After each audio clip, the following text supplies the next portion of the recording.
Just got done watching as much of Arifureta as I could possibly tolerate, and I want to get right to the point here. This show has absolutely asinine writing. We've got this generic, weak, Walmart off-brand Kirito-looking ass stuck in yet another world of video game logic and stat screens. He's betrayed by people that are supposed to be his friends, and falls down into a high level of a dungeon where he's terribly outclassed. But then he eats some nasty meat and drinks some magic water that he just so happens to be close to, and surprise, his hair changes color, and he's suddenly much more powerful, something we've never seen before.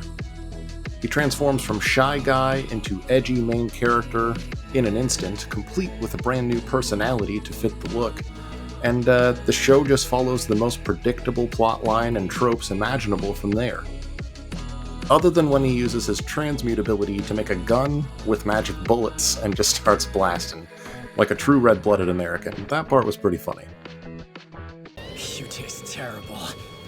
Although I gotta admit, it's an oddly satisfying mouthful to swallow. But seriously, the show ultimately amounts to every bullshit anime trope just stapled together recklessly.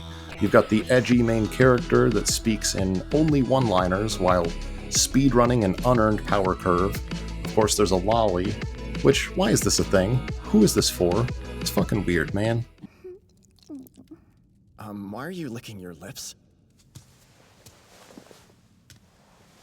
You taste good, Hajime.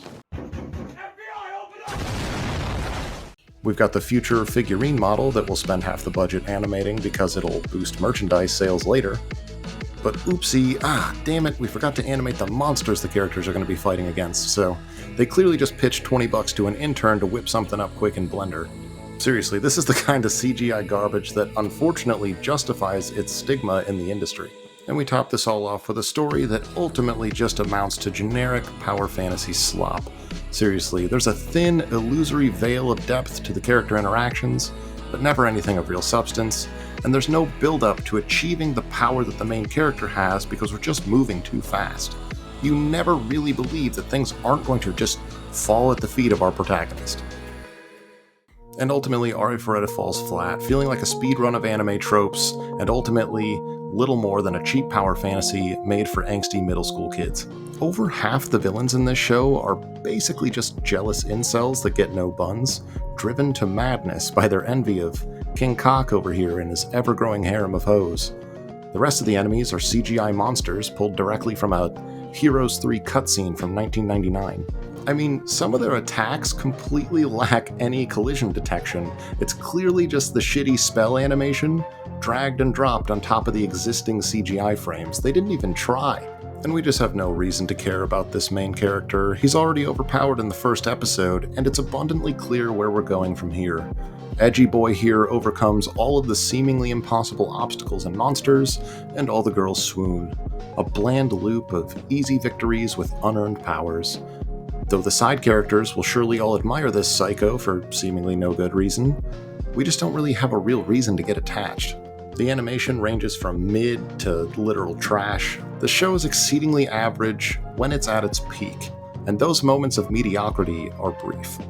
The choreography is laughable, the directing is uninspired, the whole thing just feels flat. I'm not sure if it's low budget, low effort, or both simultaneously, but this just ain't it, man. So do I recommend Arifureta? Well, shows like Arifureta are a dime a dozen, and this didn't stand out to me at all as one that you really need to watch.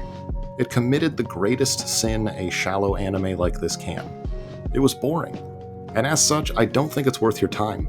The stakes never feel substantial, the plot and character relationships ring hollow, and the animation is distractingly bad. If you just want some turn-your-brain-off junk food loaded with cheesy dialogue and fan service, you could do worse than this one.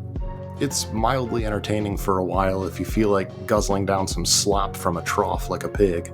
If you want an actual great show to watch that hits some of the same anime trope notes, but is better in every conceivable way, check out Mushoku Tensei. You can thank me later, or thank me now, by going and watching some of the other anime reviews on this channel, as every other show I've reviewed is better than this one.